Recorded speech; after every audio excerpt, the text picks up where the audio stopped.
Alam naman po, no, well recorded, alam ng publiko yung ginawa ni dating Pangulong Rodrigo Duterte sa inyo. Pero marami yung curious. Walk us through your emotions, your thought process nung nabalitaan yung naaresto na siya. First, well, it's something na inaasahan na. Remember nung in-interview mo ko, was it last Sunday lang? And I was saying na yung alam ko talagang andyan na yan, padating na yan, yung warrant of arrest. But then kahit nga nandyan na, parang mahirap pa rin paniwalaan na nangyayari na at lalo na yung bilis ng mga pangyayari kahapon. Pero parang bittersweet din para sa akin. Why bittersweet? Sweet? Because ayan, another vindication on my part. Na-vindicate ako nung napawalang visa yung tatlong mga fabricated cases na sinampas sa akin. Na-vindicate din ako. I felt vindicated nung mga nakita ko, narinig ko yung mga revelasyon doon sa mga Quadcom hearings na may mga lumabas doon. Yung mga binulgar ni the likes of Colonel Rowena Garma and nila Asierto. So I also felt vindicated kasi yun nga ang mga sinasabi ko na noon. Pero halos wala namang naniniwala o konti lang naniniwala. Yun ang talaga mga pinaglalaban namin, kami nila Sensani Trillanes. Pero nahihirapan kami kasi karamihan dun sa mga politiko, karamihan sa mga government officials ay mga tahimik lang. Wala. So again, this time, etong pangyayari na to na nandyan na yung warrant of arrest at nadala na nga o dinadala na ngayon sa The Hague si dating Pangulong Duterte, vindication na naman po ito para sa akin. Kasi yun ang pinaglaban ko. Kaya nga ako pinag-initan, kaya nga ako kinasuhan, kaya nga ako pinakulong ng halos 7 taon. Kasi dun sa pagkontra ko dyan. At on the other hand, nalulungkot naman ako, Christian, kasi nga, sana noon pa inaksyonan ng gobyerno natin. Whether during the time of Duterte, although wala talaga tayong maaasahan na habang nakaupo siya. And then, nung umupo na rin yung bagong administrasyon ni Bongbong Marcos. Kaya lang, alam naman natin na sa umpisa ng administrasyon niya, unit team, nandyan yung unit team, nandyan yung alliance. So, hindi rin, wala rin ginawa. So, nag-umpisa lang sila na maging interesado dyan sa mga crimes against humanity, nung nawala na yung unit team, nag-break up na sila. Kaya hinayaan na niya yung ginagawa sa Kongreso, yung sinabi ko nga ng mga Quadcom hearings na nagkaroon na nga ngayon ng partial findings and also partial recommendations, na isa sa mga recommendation ay kasuhan na si dating Pangulong Duterte at yung dating PNP chief, now Senator Bato de la Rosa. Pero wala pa rin kaso. So nalulungkot ako because it took an international court tribunal to do these things. It took an international court tribunal, the ICC, to really show that nandyan na yung daan para magkamit ng hustisya yung mga biktima o yung mga pamilya ng mga biktima ng EJ case. Kaya napilitan mag-intervene precisely yung ICC dyan sa mga crimes against humanity na yan dahil wala nga silang nakita na seryosong investigasyon at lalong wala silang nakita at nakikita hanggang ngayon na mga criminal cases against sila Mr. Duterte and former PNP chief Bato de la Rosa and other officials of the PNP na may kinalaman dun sa pag-implement yung neutralization, the so-called neutralization of the suspected drug offenders dun sa Oplan. Pwede naman sana na noon pa natin dapat inumpisahan. Pwede naman sana na yung mismong domestic authorities natin, yung mga domestic mechanisms of accountability, ang nag-handle nitong bagay na ito.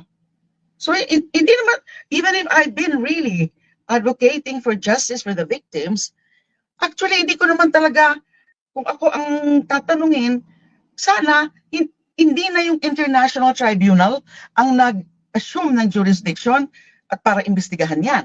Kaya lang, ganun nga ang nangyari. Walang nangyayari.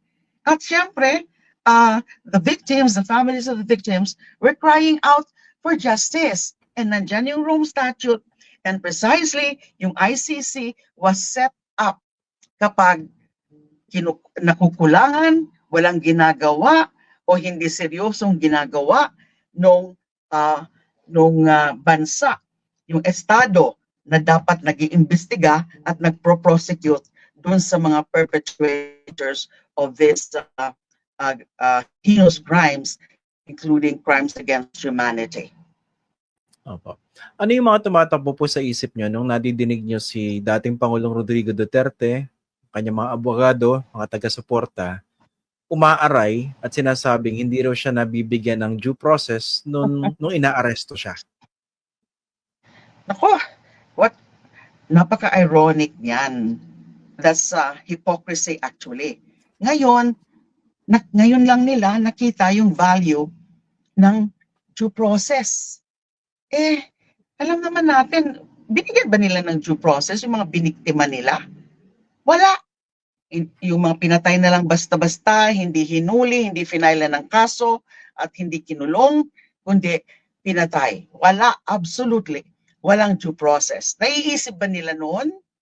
Ngayon na sila ngayon ang nahaharap sa pananagutan, napaka-importante na para sa kanila yung due process. I'm not saying na, because I'm a lawyer, and talaga naman, I've been working for that, upholding the rule of law, and part of the rule of law is according due process dun sa mga akusado. Pero, yun lang nakakatawa, na bakit noon, you didn't care about human rights, you didn't care about due process. Ngayon you're invoking, you're now crying violation of your rights, and you're also na hindi sila binibigyan o binigyan ng due process. Ito na, yung process na ito sinimulan na by the issuance of the warrant of arrest by a competent court of competent jurisdiction, at nadala na siya doon sa, o idinadala na siya doon sa The Hague para harapin yung kaso, para bigyan siya ng due process, para doon siya magpaliwanag, doon siya humarap, at doon siya sumagot doon sa mga charges against him. So due process yun. Opo. Sa tingin nyo, sa nanggagaling itong, for lack of a better word, no, temerity o lakas ng loob o kapal na muka to invoke due process given what they did or failed to do in the context of the drug war? Sa tingin nyo, sa nanggagaling yun? Bakit na-invoke nila ngayon yan? Wala na sila ibang maisip.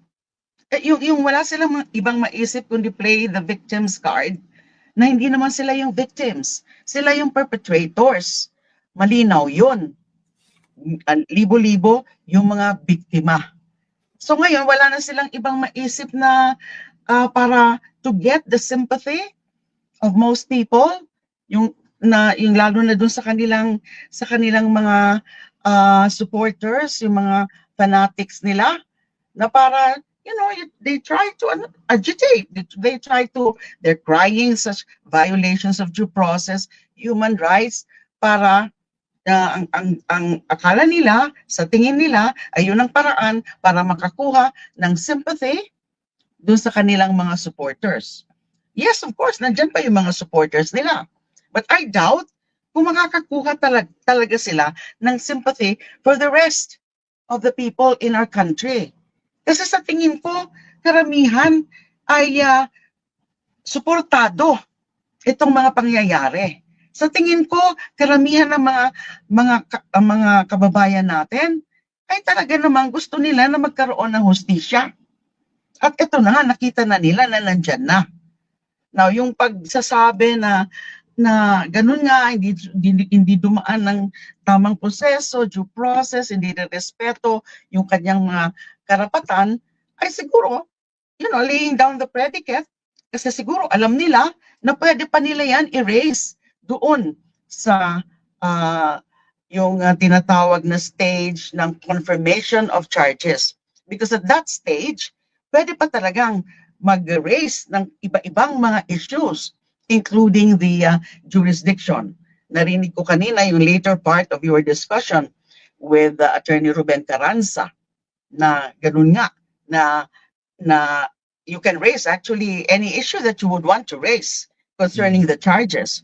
Now, even if dati na nilang rinaise yung issue of jurisdiction noong pina-defer nila yung proceedings, nung nag-start na yung formal investigation, di ba, nag-request sila yung deferral request, pinagbigyan naman sila, pinasagot yung prosecutor, and then the pretrial chamber ruled na dapat i-continue na, i-resume yung investigation.